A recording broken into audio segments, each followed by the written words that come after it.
It's graduation time. Hi everybody, welcome to this special day. Family, friends, faculty and staff, fellows and alumni, school partners, HGSE community, HTF supporters, and the true stars of the day, Cohort 4 fellows. It is my honor to welcome you to the Cohort 4 HTF graduation. Families and friends, we want to give you a special shout out. You all know how hard these graduates have worked over the last 20 months on this journey to becoming the teachers they are today.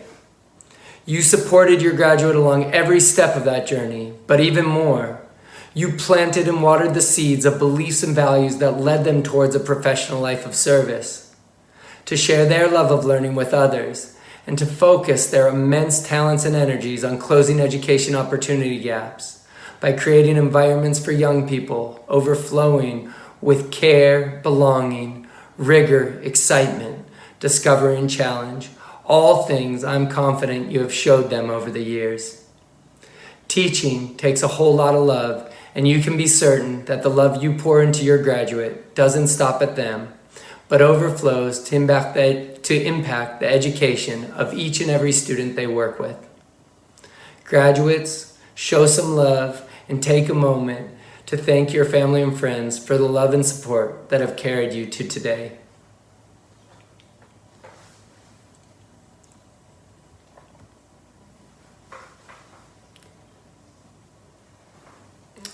HTF faculty and staff. We know that teaching is always challenging, and we can be sure that teaching these brilliant young teachers is no exception. Thank you for how you model that whole lot of love by your relentless commitment to this work and your steadfast dedication to the success of all of the graduates we honor today. Thank you for your commitment to not shy away but commit yourself to solving the hard problems, to embodying humility and lifelong learning, and to pushing us all to be better. HTF students and alumni, school partners, our extended HGSE community, and HTF supporters, you all know it takes a village, and none of us would be here if not for you. I am so grateful to be part of your village and to gather with you today in celebration of these remarkable graduates. Thank you for your invaluable support and contributions to this community. And thank you for being here in celebration of Cohort 4. Now Cohort 4. After a year of teaching, I think you'd agree that our students are our greatest teachers. And in this case, there could be no truer statement. I have the great opportunity and honor to learn from you at every turn. You all have modeled unbelievable grace, wisdom, innovation, and activism in the most trying of times. You have given 110% to your students and school communities through careful planning, dynamic lessons, family outreach, endless empathy, deep connections, trust, late night phone calls, mountains of feedback. The list could go on, and it does. And yet still, you found another 110% to bring to your HTF community. Through courses and community events, the many ways you all support each other, the lifelong friendships that you formed, the ways you've challenged and pushed us, the ways you've demonstrated individual and collective love and leadership. You have shaped HTF forever.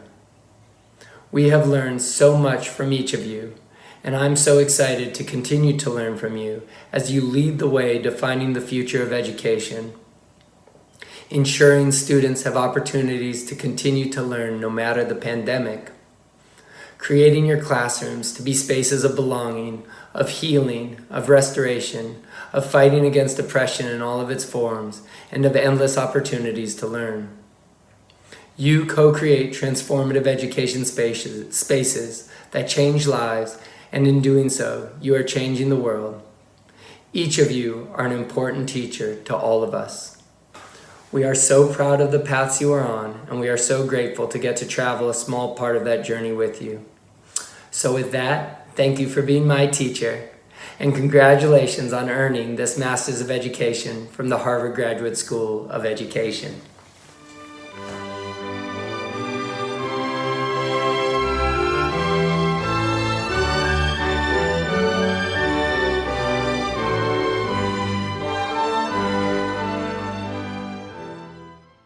As I sat down to prepare this, I found myself reaching for my phone because I wanted to call so many of my fellows and ask you all for your opinions, your advice. What did you want to hear and talk and think about on our big graduation day? And I think that feeling in and of itself is a testament to the community that we have built together and a huge part of what we are celebrating today. So first, I want to say thank you for this opportunity to speak to us and for us and about us and this wild HGF experience. I remember one particular discussion in our English methods course, and Allie said something I won't put nearly as poignantly, about how teachers never really talk about the first year of teaching, never really articulate it. We use words like hard or crazy to talk about it, but we never really say what we mean.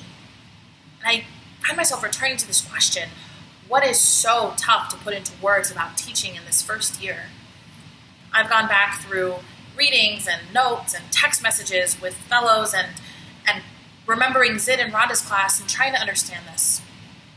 What I've come to is there is something beautifully painful, exciting, confusing, weird, and invigorating about this profession. One of the things that I've learned this year is that teaching is incredibly difficult, not because of the amount of work and the lesson planning, but because it is so deeply and uniquely human. There's this element of trying and hoping to inspire and shape young minds, when honestly, we are being inspired and shaped by our students. We were put into a room with 30-ish, 20 maybe, young people, and who we are responsible for the safety of. And we try to create these beautiful, dare I say, utopian learning communities where every single voice and identity is valued. On top of that, we're cultivating content and hoping that one day our students will deeply engage with our disciplines and our subjects. We're doing all of that within the constructs of a testing-based education system. There is so much to think about as teachers. Think about equity, identity, rigor, expectations, behavior, social emotional learning, project-based learning, goal setting, restorative practices, content, literacy, fair grading, anti-oppression, disrupting systems, creating systems, community, consistency, clarity, authenticity, culturally responsive pedagogy, access, safety, love. It's endless. Not to mention, you have to do all of that in your 45-minute class period. Make sure you don't forget to take attendance. Make sure you don't lose that piece of paper that has the student's homework you just collected. Make sure you incorporate your text for understanding because you haven't done that for the past month. Make sure you fix the smartboard because technology has failed you yet again. Make sure you track participation. Make sure you keep track of who's in the bathroom. Make sure you remember to check in with that student in the corner who just shared something very personal.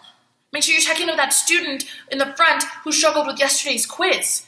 Make sure you check in with every student because you just want to know them. Make sure you check in with yourself because when was the last time you took a lunch break? It's seemingly impossible.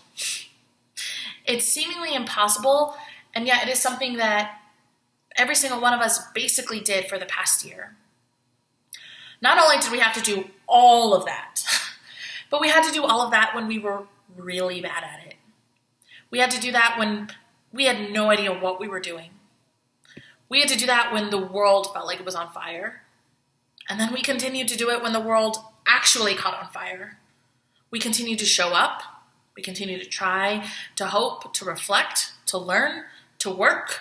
We laughed and we cried and we did it. So how do we celebrate that? How do we celebrate this moment, this end of this chapter? And I'm finding myself struggling because I just don't feel like it's over yet. Yes, technically this is our official last time together as a cohort within the confines and official capacity of the Harvard Teacher Fellow Program. But I personally don't feel like my learning from this amazing group of people is ending today. In my mind, whether it's in a year, 5, or 20, I anticipate having that same feeling of wanting to call my fellow C4 members and work through problems of practice, talk about my day, really dive into deep, burning philosophical questions and everything in between. Whether we are preparing speeches or lesson plans or policies or research questions, my hope is that we continue to be a learning community where we can really work and think and grow together, to continue to think deeply about ourselves and our students and the world. Let us continue to celebrate and uplift each other.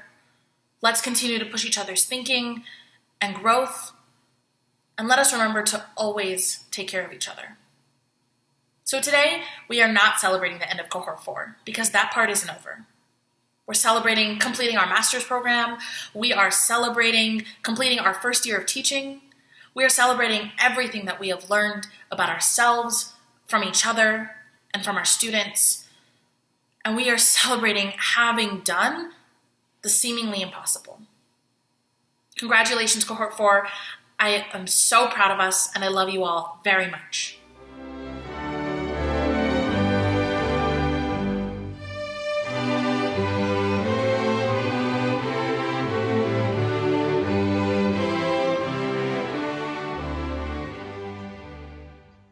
I'd like to welcome and recognize our families, friends, alumni, mentor teachers, partner school leaders and faculty, HTF faculty and staff, our generous funders, all of you who have played critical roles in supporting our fellows in becoming teachers. Thank you for joining us today in our commencement celebration of Harvard Teacher Fellows Cohort 4. Today, we will have one last lesson together called Finding Joy in Teaching for Today and Tomorrow, facilitated by me, Rhonda Bondi, your biggest fan. Today, you launch. After more than a year of juggling teaching and graduate school, you are equipped to travel independently as teachers into the future. Similar to the Voyager spacecraft seen here that NASA launched in 1977, the rocket boosters, also known to you as the HTF faculty and staff team, will drop off and stay behind as you independently embark on your journey. Similar to NASA's Voyager 2, entering interstellar space, you are going where no one has gone before. In our current times, your travels will have a lot in common with space exploration. Both require a lot of personal protective equipment. You don't know if you can trust the air that you are breathing. It is not possible to return to the past as it was. The old normal is gone, and with each step, you are setting the course for a new today and tomorrow. Now more than ever, teachers must see a new vision and explore questions of who are our learners, how and where will learning take place, what is the purpose of school, and what needs to be learned. To answer these questions, you will need to be inventive and ready to solve problems we can't imagine today. You are entering a time of change. So, how do we find joy in teaching over time and during extreme uncertainty? Perhaps a few lessons from my teaching career will support you as you travel. First, know your core values. Core values give you strength in times of uncertainty. Because when everything else is undefined, you know for sure your core values. I care helps me remember my values of imagination, challenge, agility, precision, relevance, and equity. My values help me make tough decisions and reflect the qualities that I value in my teaching. My core values help me to create my signature pedagogy, the Rhonda routines. Take a moment to consider, what are your core values? Perhaps you share one of mine. Or maybe you would have something different on your list. Let's investigate my values as a means to find your own. Let's start with challenge. Neil Armstrong once said that if there were no unknowns, it would not be exploration. And there is little progress and little satisfaction in solving easy problems. Clearly, you are entering teaching when there are no easy problems. Things like talking in a group or gathering a class are now complex. And I encourage you to lean into the challenges of teaching and let your core values give you strength. While Neil Armstrong's quote offers us advice about taking up challenges, his footprints that are still on the moon also illuminate an important aspect of our journey as teachers. Like astronauts who have left footprints on the moon, as classroom teachers, our footprints remain in school communities.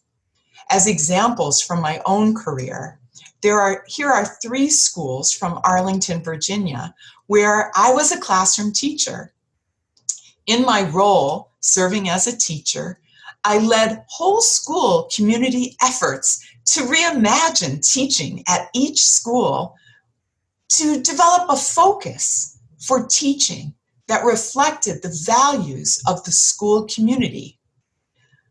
From the current school websites, we can see how these projects have evolved over the last 20 years. While I left the school community decades ago, my footprint remains. And looking at these project names and logos, you can certainly see my core teaching values reflected. Classroom teachers are leaders when teachers take up challenges with their school communities together. The footprint of your core values will remain for decades. I am living proof of the legacy and lasting impact classroom teachers have in our world. So I have a few strategies that I hope will help you take up challenges in teaching. Care for yourself and invest in yourself. This is essential for you to be a teacher over time. Also, knowing yourself enables you to help others, so you simply have to take time for yourself. Know that interesting people make interesting teachers.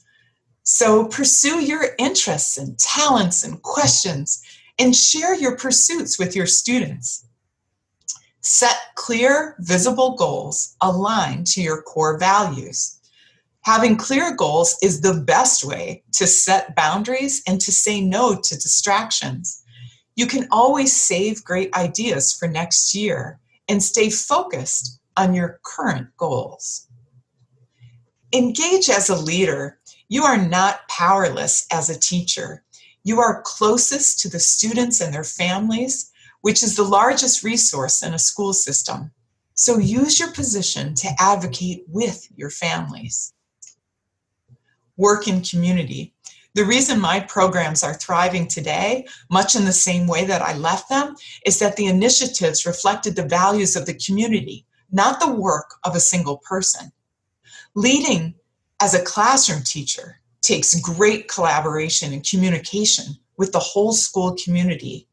It also takes a lot of creative thinking to synthesize diverse ideas into a focus or vision that everyone in a community can see, engage in, and share. Teacher leadership requires agile thinking and precision. One of my favorite primary sources available at the Library of Congress is Langston Hughes's drafts of his poem, Ballad of Booker T. The poem itself helps us consider the complexity of teacher training and the purposes of schooling, while the documentation of Langston Hughes's process reminds us of the art of teaching. The Library of Congress has 5 drafts of this poem. I love these because we can see Langston's thinking, his agility, and willingness to revise until his message was clear. On our feet as teachers, we tend to the words that we use and the messages that we send to our students with this same artistry and agility. In his 4th draft, he changes just one word. Here we see the precision and relentless pursuit to achieve the greatest meaning possible from his message. From our lesson planning to adjustments on our feet from period to period, agile thinking and precise words and actions inspire our teaching. Interestingly, looking back at artifacts helps us consider the value of relevance. The Voyagers are carrying a golden record where scientists selected artifacts that represented life on Earth and imagined what communication might look like in the future. When we select curriculum, we are essentially engaging in the same task. We ask, what will our students need to remember from the past, and what will they need in the future?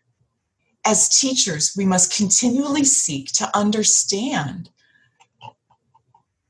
relevance in terms of the past, the present, and the future. Ironically, I think there's another lesson here about technology. 40 years ago, it made sense to send a record on the spacecrafts, but how many of our students today would know where to find a record player? During COVID, technology tools are used to get things done, and we need to stay focused on our core values that will last much longer than technology tools.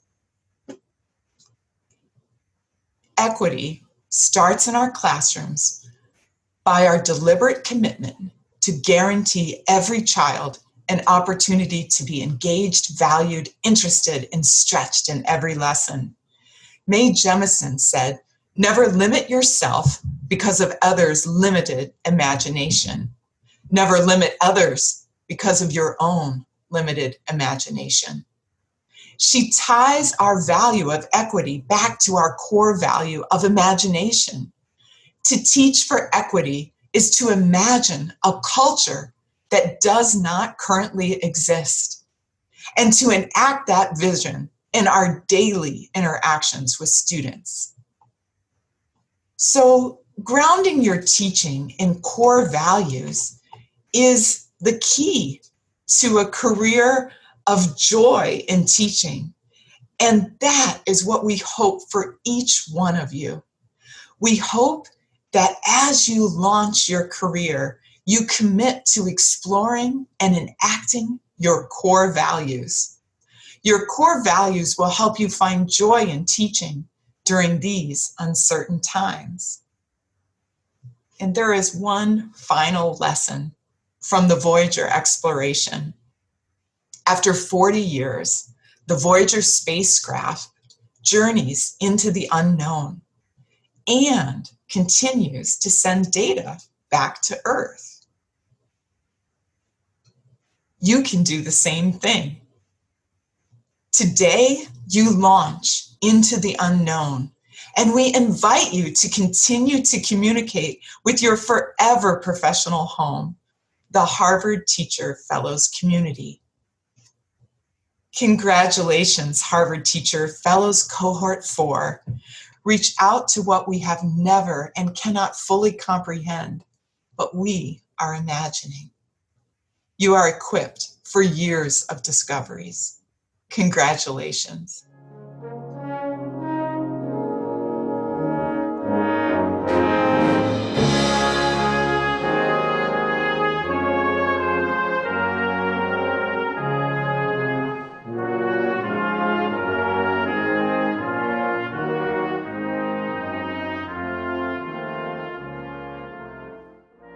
Hi, my name is Katie Reiser, and I'm here to talk about the C4 ELA cohort. So as I thought about what makes this cohort special, of course, the first thing I need to name is that this is the first group of students who I've worked with, on their full journey through HTF. So we started together in T200 and we're concluding their first year. It's always special, I think, as everyone who's graduating right now understands after their first year of a teacher, to have a group of students in a different context for the first time. You always remember your first group of students. And this group of ELA fellows is really no exception. The second theme, I think, that makes this group so incredibly special is that they're really different, but they are all sort of fiercely committed to teaching as advocacy work and advocating for their students and just other people in their lives, their colleagues and people that they've worked with. So it's been a really moving experience to work with these fellows, and I'm going to miss them dearly when they're not in my life on such a regular basis. So I'll start by saying a few words about each fellow. Ata Apanza. Ata advocates through vulnerability and courage. So the first time I met Ata, I think he walked into T200 and maybe was the first student in the entire class to raise his hand, and often shows up in spaces like that. And ordinarily, if a student is sort of the first to raise their hand or the first to speak, sometimes that's a sign of, like overconfidence or a sense that you know all the answers.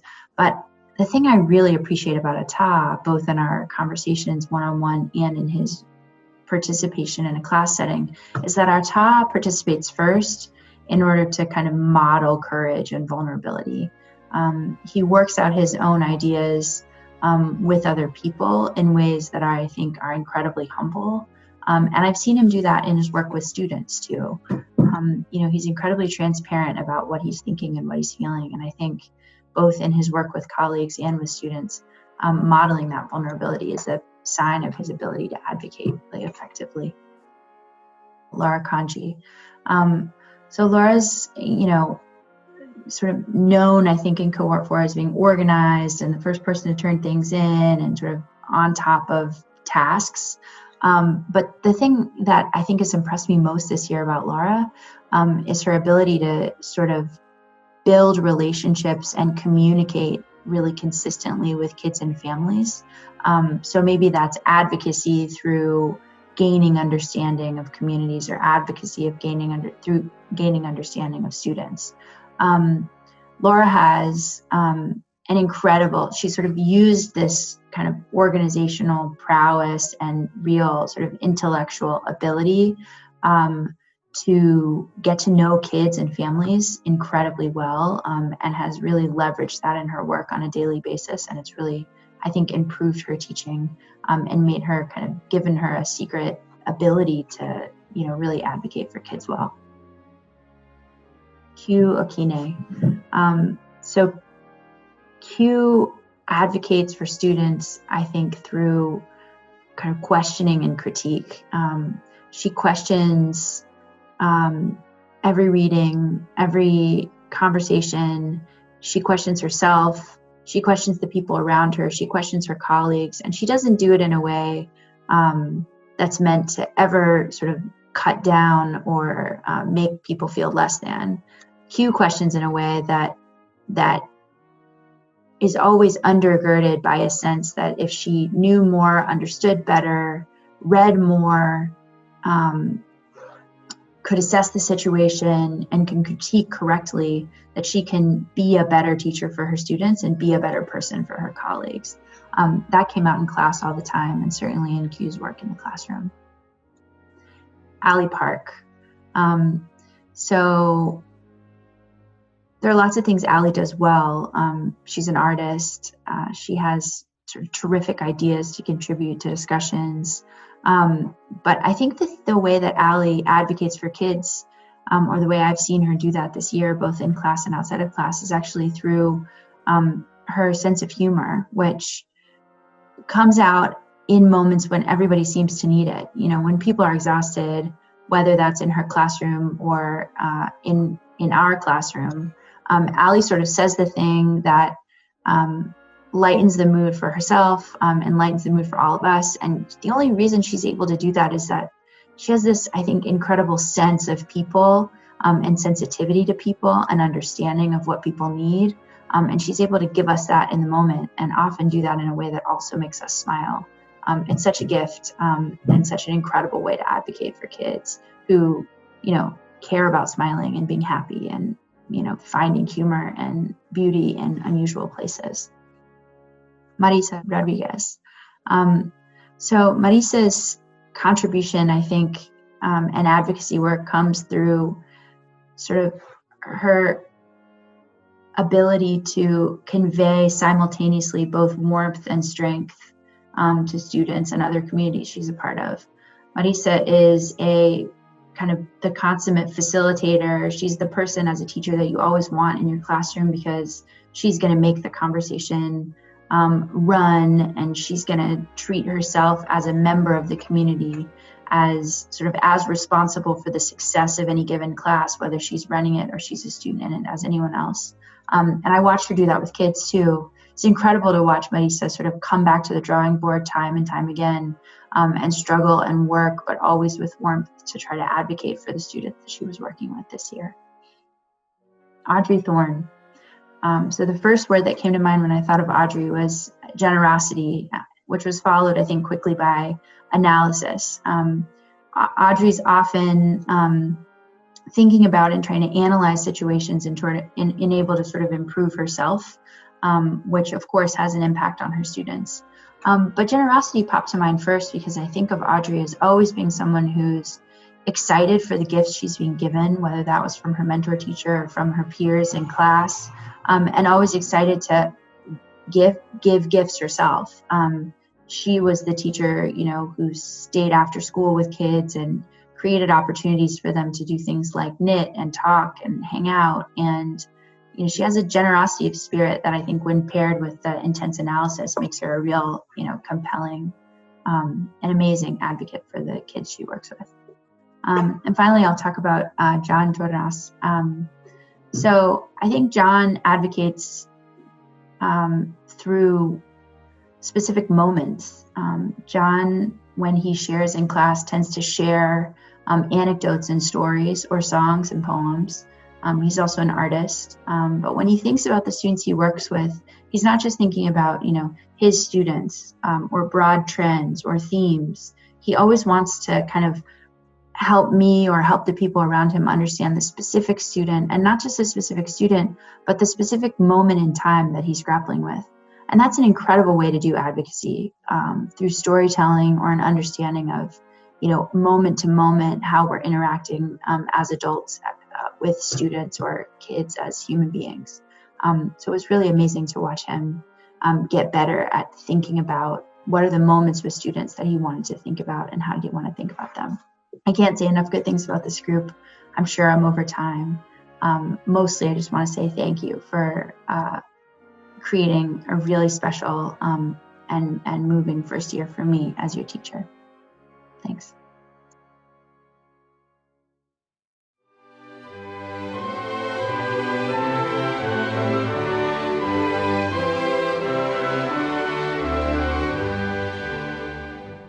Johnny, you have grown to become the teacher that we all should aspire to be. You're enthusiastic and warm and have a strong classroom presence. AKA, Mr. Adler got jokes, but he doesn't play. You design dynamic learning experiences that are engaging, relevant, rigorous, and that should make any parent hope that their child gets to learn from you. You are deeply concerned about how teachers can continue to provide quality education when the pandemic hit this spring. You were concerned because you cared. Yet you rose to the occasion because you are a talented educator who cares. I'm excited for you to continue to grow with your students in the years to follow. Casey, you're the consummate professional educator who performs with the consistency and quality of a Drew Brees. You brought your all every day and strove to make learning meaningful and engaging for your students. As you advance in your career in teaching, I hope you continue to never let the limitations of school define the limitless possibilities for you and your students. Miles, you could have quit teaching 10 months ago and been an unbelievable history professor. However, your deft command of the intricacies of the archive are rivaled by your boundless care for students, well-being academically, well-being socially, politically, and beyond. To watch you transform from an individual who thinks critically about the past to an educator who cultivates critical thinkers has been both awe-inspiring and a joy. I look forward to hearing about your future endeavors in the classroom in the years to follow. Kenton, great educators need to be able to plan, genuinely care for students, and critically reflect on their practice. Rarely have I encountered someone who embodies these attributes as fully as you. Your insights and discussions about educational issues, pedagogical practices, and classroom dilemmas have pushed me, you, and your colleagues to be better educators. You have the hands, hearts, and mind of a truly talented teacher. I wish you the best as you continue your work with students in the future.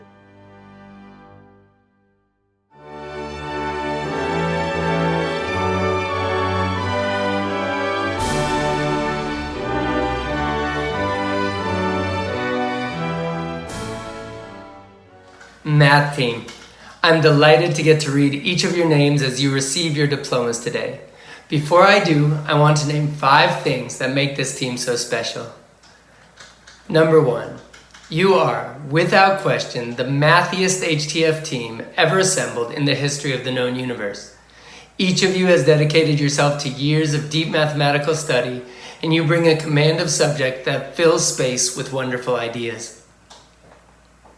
Number 2, together you are witty and hilarious, and your underlying humor brings joy to our collective learning. Number 3, you support and love each other. You teach together, plan together, give each other loads of feedback, build websites together, and even skydive together. Number 4, you create space for each of you to be who you are. We're kind of a ragtag bunch, and each of you shine uniquely bright and beautiful. And number 5, you are role models, deeply committed to supporting young people to find purpose, elegance, and wonder in math, to find themselves in math even. Each of you works tirelessly to ensure that math education opens doors of imagination and access, and that your students can claim math as a critical tool that belongs to them as much as it belongs to anyone. So with that, each of you are why I am here. It is now my honor to call your names to receive your Masters of Education. I just gotta get my graduation cap on. Excuse me one moment. Okay. So, first, I would like to call for her diploma, Mina Bopana. Mina, you have spent the year bridging a gap between university mathematics and high school math by teaching topics like cryptography, combinatorics, number theory, and computer science. You are constantly self-reflecting, constantly wrestling with big questions. With math, you are able to go from A to Z, skipping the rest of the alphabet. It's been really wonderful to watch you slow down your thinking, to make advanced math accessible for others. And I'm so glad that you'll bring this love of math to calculus teaching at Commonwealth next year. Congratulations, Mina. Esteban Madrigal. Around the holidays, your homeroom students gave you a care package full of goodies that included a sweater, a tie, candy, and baby wipes. You are equal parts rigor and wit, and you convey your belief in your students with rigorous P-sets and engaging lectures. I'm so proud that you're returning to teach at Ed.M Brooklyn next year, and I'm eager to see how your pedagogy continues to evolve. Esteban, congratulations. Tamjid Rahman. In our earliest conversation, you told me that you are very easily made curious. I've come to see that your brilliance is second only to your humility, and you are masterful in fostering that curiosity in others. You develop deep, caring relationships with students that are mediated by math and a commitment to their full personhood. I'm so excited to imagine what you might do in education. Congratulations, Tamjid. Natalia Zhepka. Your lesson plans demonstrate the same artistic flair as your homemade hats and shoes. You make math teaching an artistic endeavor, and your students love you for it. You are wildly creative, and I'm so proud that you'll be returning to teach math at APR with a new math children's book that you've written in tow. Natalia, congratulations.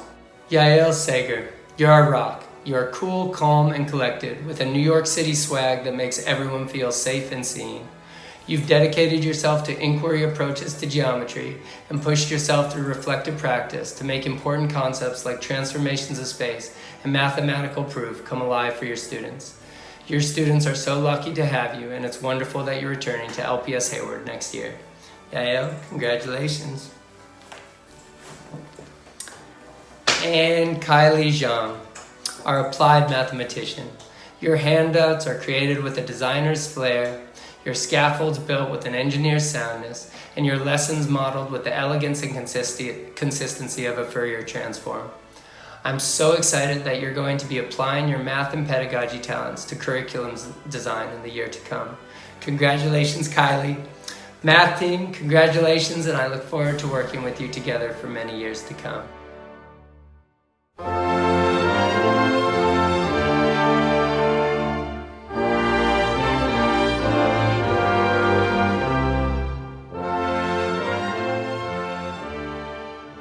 Science Team Cohort 4.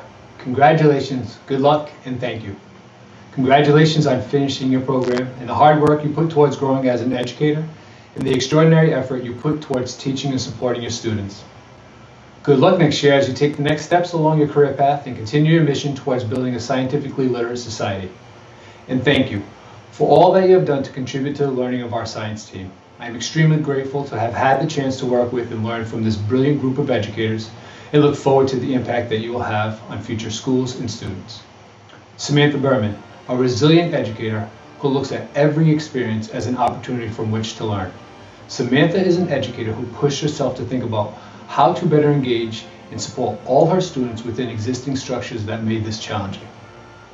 A truly reflective practitioner, not only reflected on her own practice and sought critical feedback, but always asked tough questions and never settled for answers that she did not have a clear understanding on how they would address her goals as an educator.